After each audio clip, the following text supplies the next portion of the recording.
మహోన్నతుడా, సర్వాధికారి, జీవం కలిగిన తండ్రి, నీ పరిశుద్ధమైన దివ్యన నామమును బట్టి నీకు వేలాది వందనాలు, స్తుతులు, స్తోత్రాలు చెల్లిస్తున్నాం. నీ యొక్క మహాకృప కనికరం బట్టి, దయను బట్టి ఈ వారమంతయు నీ రెక్కల నీడ క్రింద మమ్మల్ని సజీవులుగా ఉంచి, దాచి, కాపాడి, బలపరిచి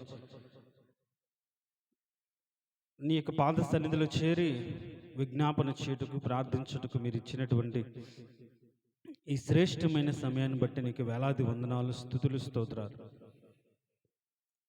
నిలబడి నన్ను నీ కృపలో జ్ఞాపకం చేసుకొని ఈ వాక్యం ద్వారా నాతో మాతో మాట్లాడి బలపరిచి ఒక శ్రేష్టమైన, ఒక బలమైన విజ్ఞాపన నీ పాద సన్నిధిలో మేము చేయనట్లుగా మమ్మల్ని బలపరచమని యేసయ్య అతి శ్రేష్టమైన దివ్యన నామమున అడిగి వేడుకొంచున్నాము తండ్రి, ఆమేన్. దేనికి స్తోత్రం. హల్లెలూయా చెప్దాం. హల్లెలూయా.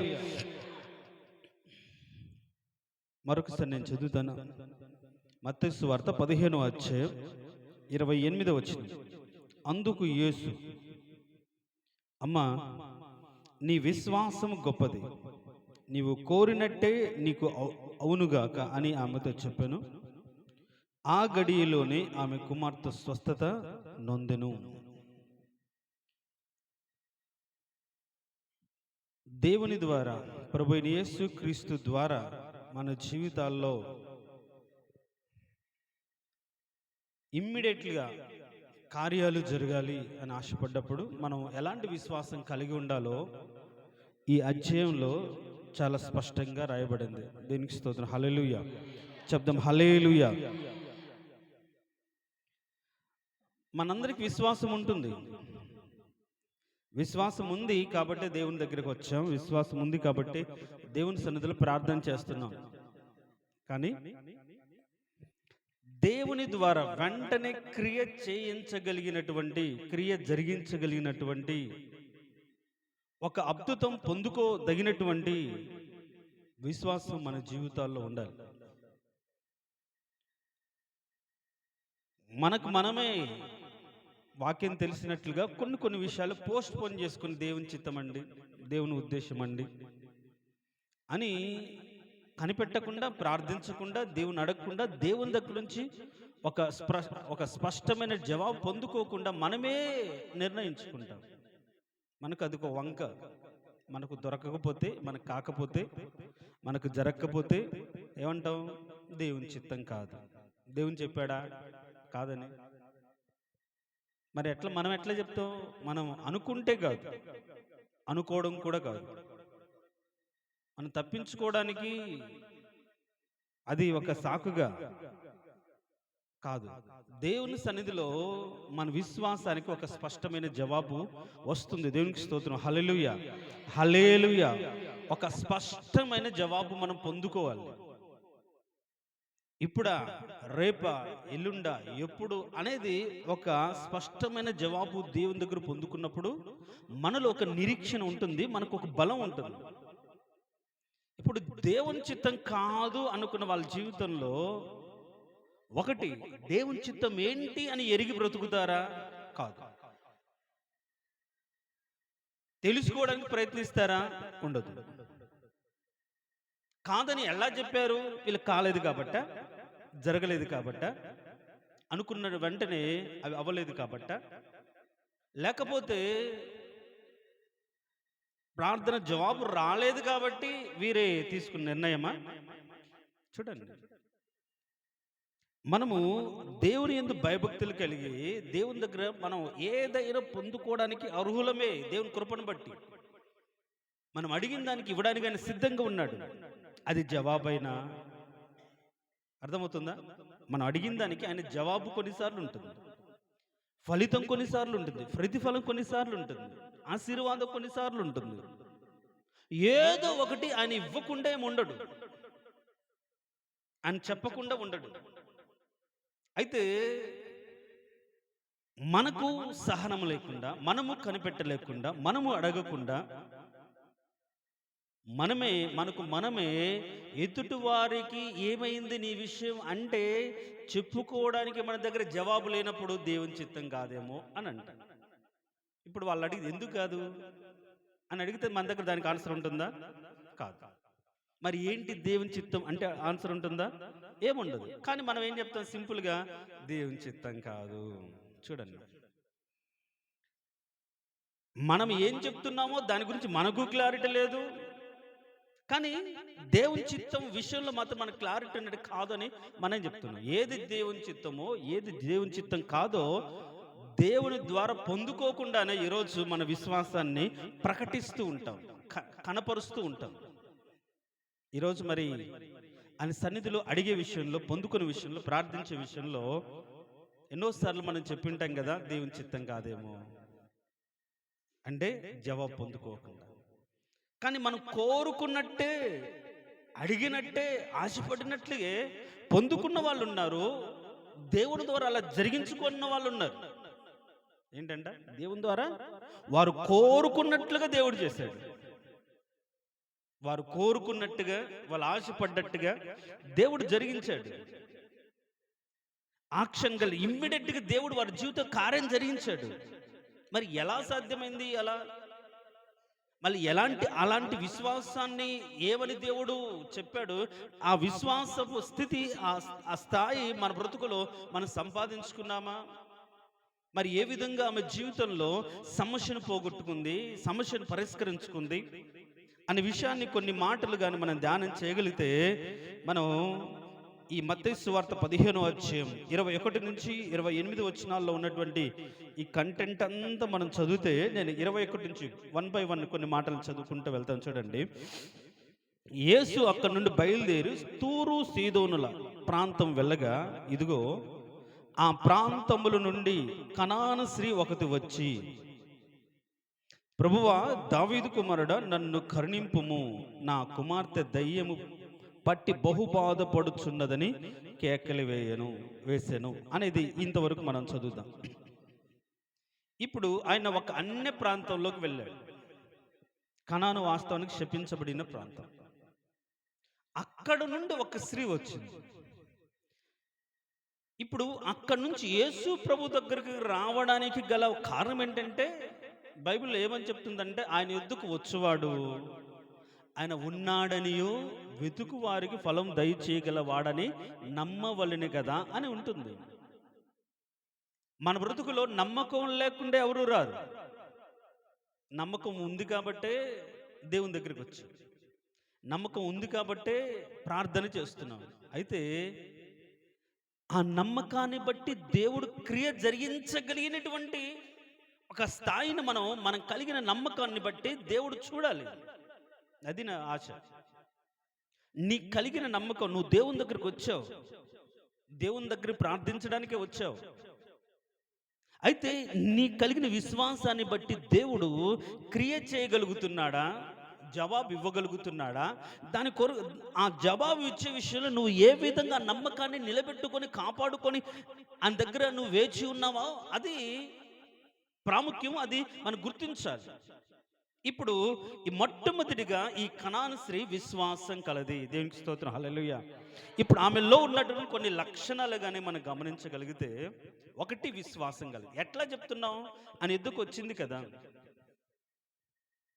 ఎక్కడ అంటే అన్యజనులలో నుండి. వాళ్ళకు దేవతలు ఉన్నారు, వాళ్ళకు సంబంధించి ఆచార అలవాట్లు వేరు, వాటన్నిటిని పక్కన పెట్టి నమ్మి, ఏమని నమ్మింది? దావీదు కుమారుడు, ఆయన రక్షకుడు అని నమ్మి ఆయన ఎద్దుకు వచ్చింది. సో మొట్టమొదటిగా ఆమెలో ఏముంది? విశ్వాసం ఉంది. అయితే మన జీవితాల్లో కూడా ఈ విశ్వాసం ఉంది. బేసిక్గా మనకు విశ్వాసం లేకుండా ఎవరు దేవుని ఎద్దుకు రారు. కాబట్టి మనం అందరం కూడా ఈ విషయంలో అందరు కూడా 100% విశ్వాసం ఉంది. విశ్వాసం ఉంది కాబట్టి ఆయన దగ్గరికి వచ్చారు. అయితే ఇప్పుడు ఆయన ఎద్దుకు వచ్చెను, తూరు సీదోను ప్రాంతం నుంచి కనాన్ స్త్రీ ఒకటి వచ్చి అనే దాంట్లో విశ్వాసం.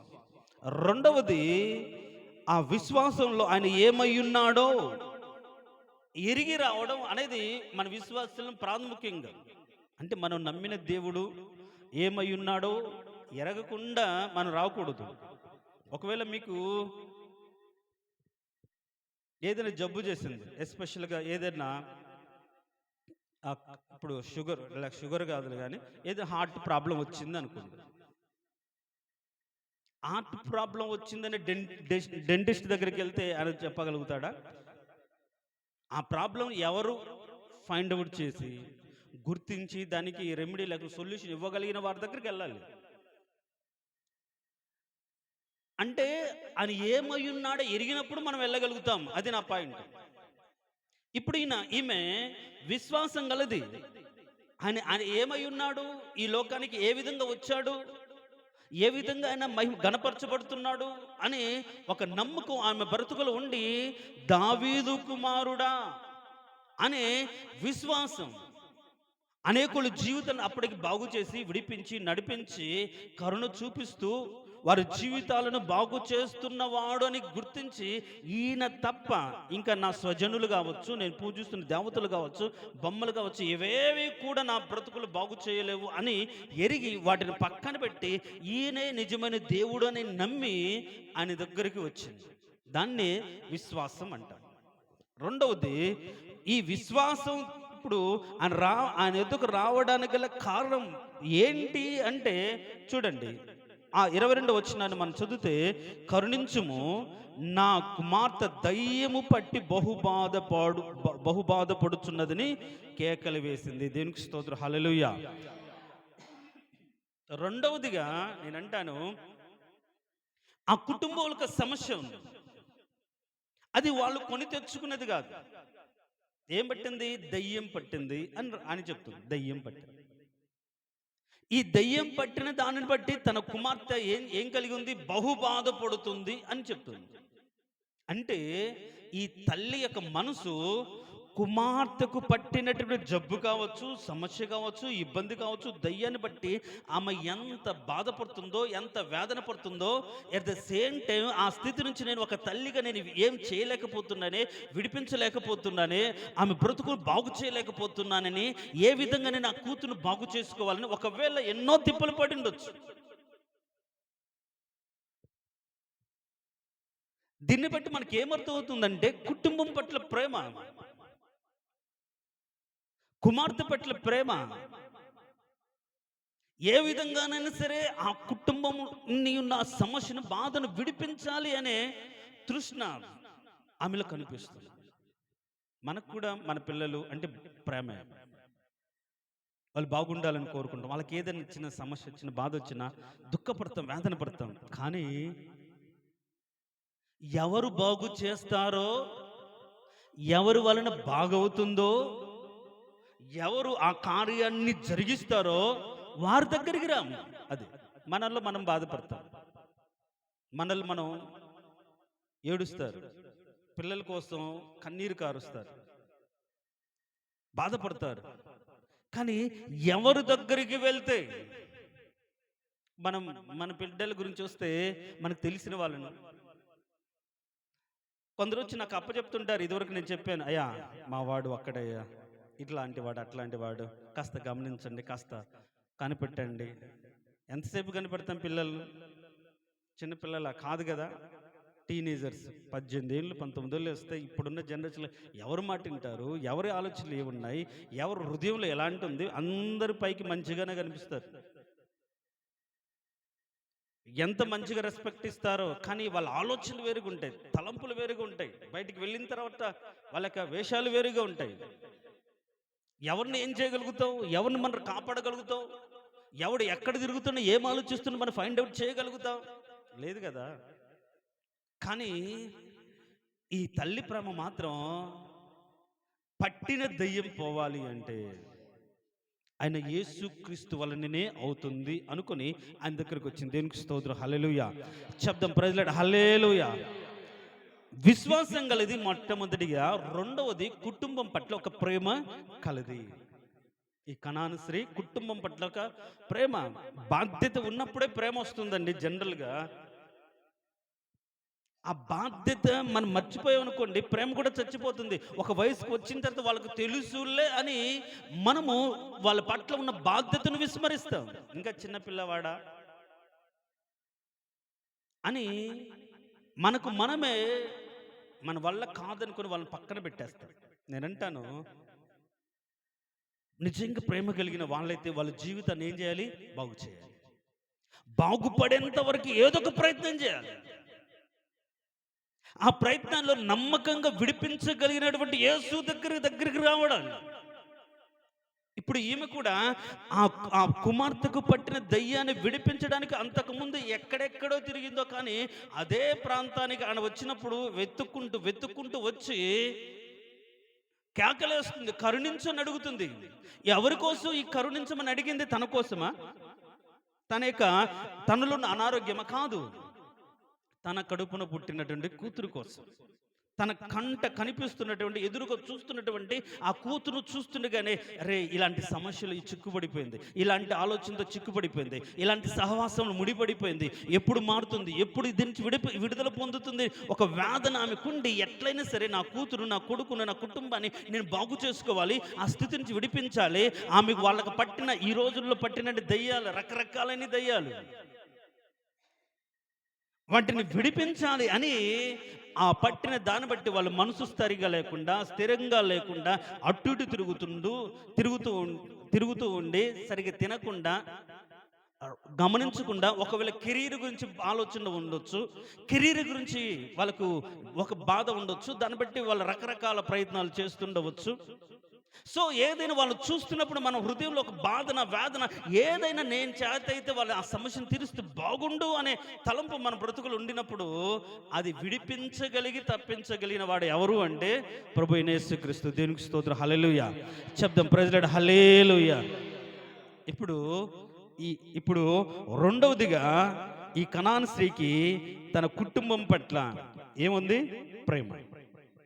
ఆ ప్రేమను బట్టి కుటుంబాన్ని బాగు చేసుకోవాలి అని ఆలోచన. మనకు ప్రేమ ఉంటుంది, కానీ ఆలోచనలు కూడా ఉంటాయి, కానీ వదిలేస్తాం. మనం చూస్తున్నప్పుడు ఏదో ఒకటి చేయాలి, ఏమీ చేయం. ఆలోచనలతోనే సంవత్సరాలు గడిచిపోతుంటాయి, ఆలోచనలతోనే రోజులు గడిచిపోతుంటాయి, రోజు బాధపడుతుంటాం, ఏమీ చేయకుండా అలానే ఉంటాయి. ఇప్పుడు ఈమె ఇంట్లో ఉండి బాధపడుతుంటే ఆమె సమస్య పరిష్కారం అవుతుందా?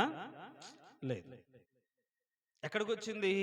యేసు ప్రభు దగ్గరికి వచ్చింది. ఇప్పుడు కేకలేసింది. అయితే ఇక్కడ 23వ వచనంలో, అందుకాయన ఆమెతో ఒక్క మాట అయినను చెప్పలేదు. దేవునికి స్తోత్రం. హల్లెలూయా. ఇప్పుడు అంత ప్రేమ కలిగి తన కుమార్తె అంత వేదన పడుతుంటే, దుఃఖపడుతుంటే, ఏ విధంగా సరే తన కుటుంబాన్ని పట్టిన దయ్యాన్ని, ఆ స్థితిని వదిలించుకోవాలని కరుణించి ప్రభువుని వెంటబడి వేదన పడి దేవుని సందుకు వచ్చి కేకలు వేస్తుంటే, ఇప్పుడు దేవుడు యేసు ప్రభు ఒక్క మాట కూడా చెప్పలేదు. ఇప్పుడు ఆయన ఏమీ చెప్పలేదని వదిలిపెట్టిందా? నేనంటాను, తల్లిదండ్రుల జీవితాల్లో మొదటి విశ్వాసం ఉంటుంది, రెండవది కుటుంబం పట్ల ప్రేమ ఉంటుంది, మూడవది ఏముండదంటే ఏ విధంగానైనా సరే నా బిడ్డను, నా పిల్లని కాపాడుకోవాలి అనే పట్టుదల ఉండదు. ఇప్పుడు యేసు ప్రభు మాట్లాడలేదు, వదిలిపెట్టేసిందా? వదిలిపెట్టలేదు. ఒక్క మాట కూడా చెప్పలేదు. ఇప్పుడు ఈమె, ఏం ప్రభు నేను ఇంత వేదనకు పడి నా బిడ్డల కోసం అడుగుతున్న ఒక్క మాట చెప్పలేదని దేవునికి రివర్స్ కౌంటర్ అనే వేసిందా? ఏమేయలేదు. అంటే పట్టుదల కలిగి ప్రార్థన చేయడం అంటే ఆయన మాట్లాడేంత వరకు వదిలిపెట్టకుండా దేవుణ్ణి అడగడమే. దేవునికి స్తోత్రం. హల్లెలూయా. మనం ఒక నెల చేస్తాం, ఒక నెల 2 నెలలు చేస్తాం, ఒక సంవత్సరం వాళ్ళ గురించి కనిపెడతాం, ప్రార్థన చేస్తాం, తర్వాత వాళ్ళు మారరు. మనం చేయాల్సిన ప్రయత్నం అంటే ఒక లెటర్ పెట్టాం, ప్రభువా నా బిడ్డలు, ప్రభువా నా కుటుంబాన్ని, దేవుని దగ్గర లెటర్ పెట్టేసి దాన్ని వదిలేసాం, ఆయనకి చెప్పాం కదా అని వదిలేస్తాం.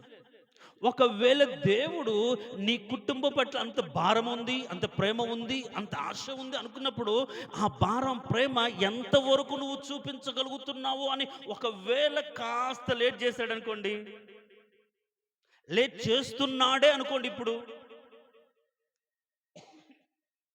వదిలేస్తారా? మరి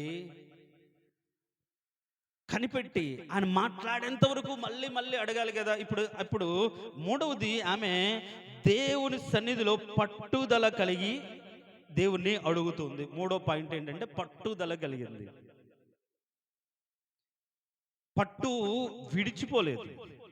నేను కనిపెట్టి ఒకరోజు ఉపవాసం ప్రార్థన చేశాను, 2 రోజులు ఉపవాసం ప్రార్థన చేశాను, కానీ ఇంకా దేవుడు క్రియ చేయరు. అంటే ఒక్క రోజులు ఇవ్వలేదు. ఇప్పుడు అలా అనుకుంటే దానియేలు 21 రోజులు కనిపెట్టాడు. ఏంటంటే 21 రోజులు.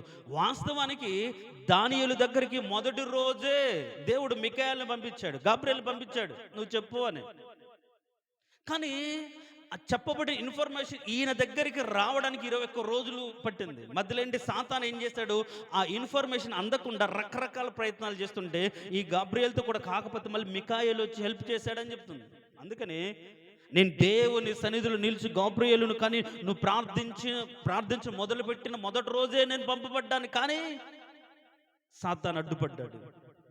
నాకు మిఖాయేలు వచ్చి హెల్ప్ చేశాడు, కాబట్టి ఈ రోజుకు నీతో మాట్లాడడానికి కుదిరిందంట. అంటే నేను అంటాను, ఒకవేళ సాతాను అడ్డుపడుతున్నాడేమో, జవాబు నీ ఇంటి మీదే ఉందేమో, కానీ ఇంకా నా వల్ల కాదు, 10 రోజులు చేశాను, వారం రోజులు చేశాను, లేకుంటే నెల చేశాను, ఇంకా కాదులే, చెప్పాను మొదటే దేవుని చిత్తం కాదులేని మనకు మనమే క్రియేట్ చేసుకుని ఊహించుకుని దాన్ని పక్కన పెట్టేస్తాం. అందుకని జవాబు వచ్చేంత వరకు ప్రార్థించేదాన్ని ఏమంటారంటే పట్టుదల కలిగి ప్రార్థించడం అంటారు. జవాబు పొందుకోవాలి. ఎస్ ఆర్ నో, అవునా కాదా అని మాట్లాడని దేవుడు ఏం కాదుగా. ఏదో ఒక జవాబు, ఇప్పుడు కాదమ్మా, ఈ వారం కాదు, వచ్చే నెల, లేకుంటే ఇంకొకసారి, ఇప్పుడు కాదు, ఇంకా నీకు జీవితాలు, ఇప్పుడు ప్రార్థించిన జీవితాలు వెంటనే సంపాదించుకున్న సందర్భాలు కొన్ని ఉంటాయి, లేకుంటే భవిష్యత్తు ప్రణాళికను చెప్పబడిన సందర్భాలు కొన్ని ఉంటాయి. మన జీవితంలో ఆయన ఏమి నిర్దేశించాడో, ఏమి చెప్పాలనుకున్నాడో దాని గురించి దేవుని సన్నిధిలో పట్టుదల కలిగి, ప్రభువా నా కుటుంబం గురించి అడుగుతున్నాను, మీరు మాట్లాడిన ప్రభువా, మీరు మాట్లాడకపోతే నా కుటుంబం ఏమైపోతుంది, నా బ్రతుకు ఏమైపోతుంది, నా సంఘం ఏమైపోతుంది, నా బిడ్డలు ఏమైపోతారు ప్రభువా, వాళ్ళ పట్ల నీ సంకల్పం ఏంటి, నీ చిత్తం ఏంటి ప్రభువా అని అడుగుతూనే ఉండడాన్ని పట్టుదల కలిగి ఉండడం అంటారు. దేవునికి స్తోత్రం, హల్లెలూయా. అడగడం మాత్రం మానకూడదు. మానక దేవుని సన్నిధిలో ఏం చేయాలి, మనం అడుగుతూ ఉండాలి. మూడవదిగా, ఇప్పుడు ఆమె యేసు ప్రభు ఒక్క మాట కూడా మాట్లాడలేదు, కానీ పట్టుదలగలి అడిగిందమ్మా. ఎట్లా చెప్తాం, అక్కడున్న వాళ్ళే అంటున్నారు ఏమని, అప్పుడు ఆయన శిష్యులు వచ్చి ఏమంటున్నారు, ఈమె మన వెంబడి వచ్చి కేకలు వేయుచున్నది గనుక అంటున్నారు. ఏమంటున్నారు, వెంబడి వచ్చి ఎట్లాంటి కేకలు వేస్తుంటారు. ఇప్పుడు ఎవరైనా మన దగ్గర కలెక్టర్ వచ్చాడు, మన ఇంటి దగ్గరికి వెళ్తున్నాడు, ఆయనకు చెప్తే మన సమస్య పోతుంది అని తెలిసినప్పుడు ఎంత విశ్వ ప్రయత్నం అంటారే, అంత ప్రయత్నం చేసి ఏదో ఒక విధంగా మనకున్న లెటరు మనం మన దగ్గరికి వెళ్ళో ఏదో ఒక విధంగా చెప్పాలని ఆశపడుతుంటాం కదా. కారణం ఏంటి, పోతే మళ్ళీ రాడేమో, దగ్గరికి వచ్చినవన్నీ ఎట్లా పోగొట్టుకోవాలని ఆలోచన. ఎంతమంది ఉన్న వాళ్ళ కాళ్ళు పట్టుకుని వీళ్ళ కాళ్ళు, అయ్యా నన్ను ఆయన దగ్గరికి తీసుకెళ్ళండి, నా బాధ ఇది, నా కష్టం ఇది, నా దుఃఖం ఇది, ఏదో ఒక విధంగా నేను చెప్పుకుంటానని వాళ్ళని అడిగి వీళ్ళని అడిగి వెళ్ళి ఆయన కాళ్ళ మీద పెట్టి, అయ్యా నా బాధ ఇదని చెప్పుకుంటారుగా. అట్లనే ఈమె కూడా ఆయన వెళ్తూ ఉంటే ఏం చేస్తుంది, వెంటబడింది, కేకలేస్తుంది, దావీదు కుమారుడా. అది ఒక కేక, అది వెంటబడి. అంటే ఎదుటివారు ఒకవేళ శిష్యులే, తెలిసిన వాళ్ళే, ఎంతకాలం కేకలేస్తామమ్మా గాపు అన్నట్టుగా అన్నా, కానీ ఈమె విడవకుండా ప్రార్థన చేస్తుంది. మనం అంటే మన వాళ్ళే, శిష్యులే కొందరు అనొచ్చు, ఆపు ఇంకా చాలు, ఇంకా ఆ ప్రార్థన దేవుడు ఉండేమో, లేకుంటే మొదటి రోజే ఏమండి రిప్లై వచ్చిండేది కదా, ఆపండి అన్నట్టుగా చెప్పుంటారేమో. కానీ ఈమె వాళ్ళ మాటలు విని, సరే ఆయన శిష్యులు అనంతటి వాళ్ళు కదా అని విన్నదా, వినలేదు, ఇంకా ఎక్కువ కేకలేస్తుంది. చూడండి అక్కడ చూస్తే అని వేడుకొనగా, ఇప్పుడు యేసు ప్రభు ఏమంటున్నాడంటే ఇక్కడ 24 ఇశ్రాయేలు ఇంటి వారై నశించిన గొర్రెలు ఎద్దుకే గాని మరి ఎవరు ఎద్దుకు నేను పంపబడలేదు అనెను. ఇప్పుడు ఆమె అనుకున్న జవాబు రాలే, వచ్చిందా. మనకి ఎంత ప్రేమ కుటుంబం అంటే, నీ బిడ్డ కోసం ఎంత ఆరాటపడుతున్నావు, దుఃఖపడుతున్నావు, నన్ను విడవకుండా ఏడుస్తూ అడుగుతున్నావు, ఎంటపడి పరిగెత్తుతూ వస్తున్నావు, కాబట్టి నీ ప్రార్థన సఫలమవుతుంది అని చెప్పాడా, ఏం లేదు. నేను వచ్చిన కారణం వేరంటే ప్రభు మాట్లాడాడు. ఇప్పుడు ఒకవేళ మన జీవితంలో అలాగని మాట్లాడితే వెంటనే ఏం ప్రభు మేము మాత్రం నీ పిల్లలం కాదా అని అంటాం కదా. ఇప్పుడు ఆ వర్షంలో నేను ఇశ్రాయేలు వారి వద్దకు వచ్చిన మీరు అన్య జాతి వాళ్ళు అక్కడ అన్య ప్రజలు మీ దగ్గర కాదు అన్నట్టుగా మాట్లాడినా ఇప్పుడు ఈమె రోసగించుకోలేదు. అంటే తన బ్రతుకులో తను అనుకున్నటువంటి జవాబు రాకపోయినా, ఎదురు చూసేటటువంటి ఫలితం రాకపోయినా, ఏది వచ్చినా సరే సహనముతో ఓపికతో దేవుని సన్నిధిలో మళ్ళీ నిలబడినట్లుగా మనం చూస్తాం. దేవునికి స్తోత్రం, హల్లెలూయా. సో నాలుగవగా ఆమె జీవితంలో ఉండేటువంటి లక్షణం ఏంటంటే సహనము ఉంది. సహనము ఉంది. ఎందుకంటే నేను ఎవరి యొద్దకు పంపబడ్డానో అని ఒక క్లారిటీ ఇచ్చినప్పుడు అప్పుడు కూడా ఆమె చూడండి ఈ సహనములో ఏం చేస్తుంది. 25 వచ్చింది. అయినను ఆమె వచ్చి ఆయనకు మ్రొక్కి. చూడండి చూడండి అయినను అంటే ఇప్పుడు ఆమె జీవితంలో అనుకున్నటువంటి జవాబు రాకపోయినా, కోరుకున్నటువంటి ఆన్సర్ అంటే కొన్నిసార్లు మనం అనుకుంటాం ఇంత ప్రయాసపడ్డాం కదా, ఇంత కన్నీరు కారుస్తున్నాం కదా, ఇంత ఉపవాసం ఉంటున్నాం కదా, ఇంతగా దేవుడి కోసం ఆరాటపడుతున్నాం కదా, మనలో ఎలాంటి స్వార్థం లేదు కదా, ఎలాంటి స్వలాభాక్ష లేదు కదా, మనం ప్రార్థించేది మన కుటుంబం కోసమే కదా, మనం ప్రార్థించేది మన బిడ్డల రక్షణ కోసమే కదా, మనం ప్రార్థించేది వాళ్ళ బాగు కోసం కదా, ఎక్కడ నా కోసం కాదు కదా అని అనిపించినప్పటికీ కొన్నిసార్లు జవాబు వేరుగా వస్తుంది. అలాంటి టైంలో మన బ్రతుకులు ఏమి అవసరం అంటే సహనం అవసరం. ఈమె ప్రయాసపడింది, ప్రేమ కలిగింది, కానీ దేవుడు ఆ ప్రేమను, ఆమె ప్రయాసను ఏది కూడా అనలేదు. నేను పంపబడిన పర్పస్ వేరు అన్నట్టుగా మాట్లాడినా మళ్ళీ ఏమంటున్నాడు, ఆయన యొద్దకు వచ్చి ఆయనకు మ్రొక్కి. చూడండి సహనముతో దేవుని దగ్గరికి వచ్చి అంటే వదిలిపెట్టలేదు. ఒకవేళ మన బ్రతుకులో జరగరానివి కొన్నిసార్లు జరిగినప్పుడు, దేవుని చిత్తం వేరుగా ఉన్నప్పుడు మనం ఏం చేస్తాం, వెంటనే మన మనసు మారిపోయి, మన ఆలోచన మారిపోయి దేవునికి దూరం అయిపోతారు. దేవుని యొక్క ఉద్దేశాన్ని మనం అర్థం చేసుకోలేక వదిలిపెడతాం. కానీ కాస్త ఓపికతో సరే ప్రభు అన్నట్టుగా ఆయన కోసం ఆయన దగ్గరే, నువ్వు తప్ప నాకు ఎవరు దిక్కులేరు ఏమన్నా అనుకో ప్రభు అని ఆయన కాళ్ళు పట్టుకొని ఆయన దగ్గర ఉండగలిగిన సహనం మన బ్రతుకులో ఉండాలి. ఆ సహనం. కానీ వెంటనే మనం బరెస్ట్ అయిపోతాం. వెంటనే మనం ఓపెన్ అయిపోయి సనగడాలు, గొనగడాలు, అసంతృప్తి దేవుని పట్ల. దేవుని వెంబడిస్తున్నవారం కానీ దేవుడు అంటే మనకి ఇష్టం ఉండదు, దేవుడు అంటే మనకు ప్రేమ ఉండదు, దేవుడు అంటే మనకు ఒక నమ్మకం ఉండదు, కానీ వెంబడిస్తూనే ఉంటాం. కానీ ఈమె ఏం చేసింది, సహనంతో కాదు అన్న సరే కాళ్ళకు మొక్కింది, ఆయన దగ్గరకు వచ్చింది, అన్ను విడవకుండా వేడింది. తర్వాత ఇప్పుడు మ్రొక్కి ఇప్పుడు ఏమంటుందంటే మ్రొక్కి, ప్రభువా నాకు సహాయము చేయమని వినయముతో దేవుని సన్నిధిలో అడిగింది.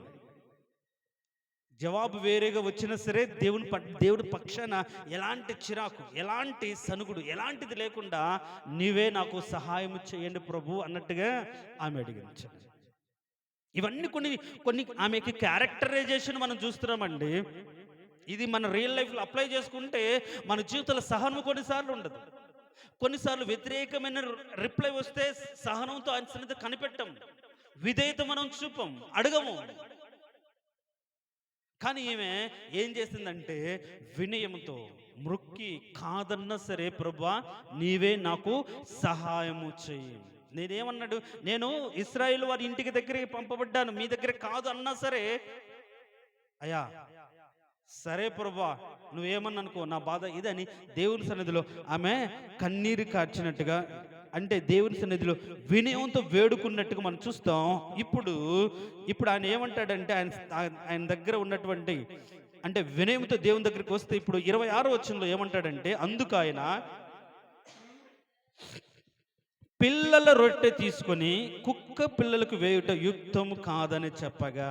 చూడండి ఏమంటున్నాడు, నువ్వు కుక్కవు అట్లా పోల్చాడు. నేను ఇశ్రాయేలు ప్రజలు నా పిల్లలు తీసుకుని నేను ఎట్లా ఇస్తాను అంటే, ఇప్పుడు ఈమె ఏం మాట్లాడాలి, ఎంత విధేయత చూపుతుంది, ఎంత వినయం అక్కడ చూపుతుంది. అంటే తన బ్రతుకులో ఉన్నటువంటి ఆలోచన, ఒకవేళ గొప్ప వంశం కావచ్చు, లేకపోతే స్థితి కావచ్చు, ఇదేది నీ దేన్ని బట్టి జరిగితే జరిగింది, లేకుండా లేదు, ఇస్తే ఇచ్చాడు, లేకుండా లేదు అన్నట్టుగా మొండితనమో పెంకితనమో మూర్ఖత్వమో ఏమి అగపరచకుండా తన బ్రతుకులో తన కుటుంబం పట్ల ఉన్న ప్రేమను బట్టి తన్ను తాను ఏం చేస్తుంది, దేవుని సన్నిధిలో తగ్గించుకుంది. ప్రార్థన చేయడానికి దేవుడు చూసిన తగ్గింపే కదా. ఇప్పుడు ఏమంటున్నాడు, మీరు కుక్క పిల్లలకు వేయడం యుక్తం కాదు, మంచిది కాదు అన్నప్పుడు నీ దగ్గరికి వస్తే, నిన్ను అడిగితే నేను అంత లోకువైపోయానా, అంత చీప్ అయిపోయానా అని మనం రోసగించుకొని మూర్ఖించి ఎక్కడికి వెళ్తాం, ఎవరి దగ్గరికి వెళ్తాం. కానీ ఈమెయితే విధేయత చూపించింది. అవును ప్రభు నిజమే అని ఒక తగ్గింపుతో కూడిన వినయం, విధేయత ఉంది. లోబడడం అంటే మన లోబడతాం కానీ తగ్గింపు ఉండదు. మన హృదయం, మన ఆలోచన, మన తలంపులో ఏమాత్రం తగ్గింపు ఉండదు. కానీ ఈమె ఏమంటుంది, నిజమే ప్రభువా, కుక్క పిల్లలు కూడా తమ యజమానుల బల్ల మీద నుంచి పడు ముక్కలు తినును కదా అని. ఆ విధేయత అంటే, మీరు యజమానుడు, నేను కుక్కను, కానీ కుక్క పిల్లలు కూడా కృప ఉంటుంది కదా, ఒకవేళ దయదలిచి వాళ్ళ బల్లల మీద పడ్డవి కుక్క పిల్లలు తింటాయి కదా, అలాంటి ముక్కలు పడ్డా చాలు. చూడండి ఎంత తగ్గింపు ఉందో. ఈ ఆరాటం అంతా ఎవరి కోసం చెప్పండి? ఈ ఆశ ఇంతగా తగ్గించుకోవడం, ఇంతగా తను దేవుడికి లోబడ్డానికి గల కారణం ఏంటి? కుటుంబాన్ని కాపాడు, కూతురును బాగు చేసుకోవాలి. కూతురును అంటే కుటుంబాన్ని బాగు చేసుకునే విషయంలో ఈమె యేసు ప్రభు కుక్క పిల్లలకు పెట్టడం యుక్తం కాదు అన్నా సరే, ఈమె ఆయన యజమానుడిగానే గుర్తించింది తప్ప, నన్ను చిన్న చూపు చూసావు, నేను నీ దగ్గరికి వచ్చాను కాబట్టి, నేను అన్యురాలు కాబట్టి నన్ను ఈ విధంగా మాట్లాడావని రోసగించుకోలేదు, పౌరుషం చూపించలేదు. నిజమే ప్రభువా, మీరు దేవుడు, నిజమైన దేవుడు, కనికరం కలిగిన దేవుడు, మీరు యజమానుడు, నా యజమానుడు కాబట్టి నీ దగ్గర నుంచి ఒక రొట్టె ముక్క పడ్డా సరే నేను తినడానికి నాకు యోగ్యత ఉంటుంది కదని ఒక విధేయతతో కూడిన తగ్గింపు ఆమె బ్రతుకులో ఉండొచ్చు. తగ్గింపు, నిజమే ప్రభువా అని ఇప్పుడు తగ్గించుకునే విషయంలో ఈమె ఆయన యజమానుడు ఒప్పుకుంది, తను తగ్గించుకుంది. ఇప్పుడు మనం తగ్గించుకునే విషయంలో దేవుణ్ణి యజమానుడిగా, దేవుని యొక్క క్రియలు జరిగించేవాడు కాదు. మన ఈగో అలానే ఉంటుంది, మన ఆశ అలానే ఉంటుంది, మన స్థాయి అలానే ఉంటుంది. అది తగ్గించుకో, అది తొలగించుకో, అది తీసేసుకో, కానీ తగ్గినట్టుగా మాత్రం ఉంటాం. తగ్గింపు అంటే ఆయన చెప్పింది చేయడానికి మనల్ని మనం సమర్పించుకొని బ్రతకడము, మనం లోబర్చుకొని బ్రతకడము. తగ్గింపు అంటే దేవునికి ఉద్దేశం. తను తగ్గించుకునేను అనే మాటలో యేసు ప్రభు తను తగ్గించుకున్నాడు. ఎట్లా తగ్గించుకున్నాడు, ఎంతగా తగ్గించుకున్నాడు? మొత్తం వదులుకున్నాడు కదా, రిక్తుడిగా మార్చుకున్నాడు కదా. మహిమ స్వరూపాన్ని, దేవునితో కూడా ఉండే సమాన భాగ్యాన్ని మొత్తాన్ని తీసేసుకున్నాడు. తను రిక్తుడిగా చేసుకున్న తగ్గింపు అంటే ఏమీ లేకుండా ఆయన చెప్పింది మాత్రమే జరగాలని ఆలోచన తన బ్రతుకులో చూడు.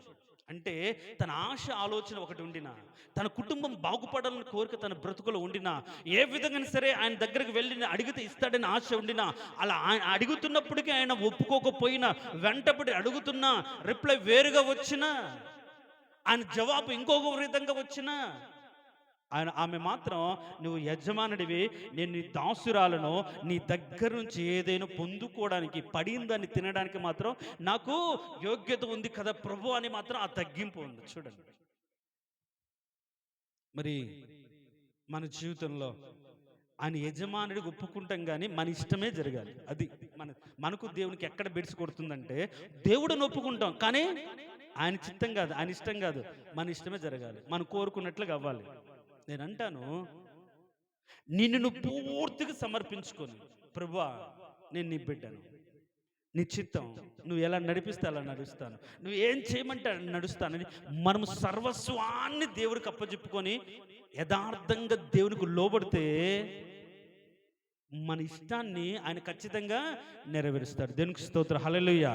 సో ఎప్పుడైతే ఆమె తగ్గింపుతో కూడిన విధేయత,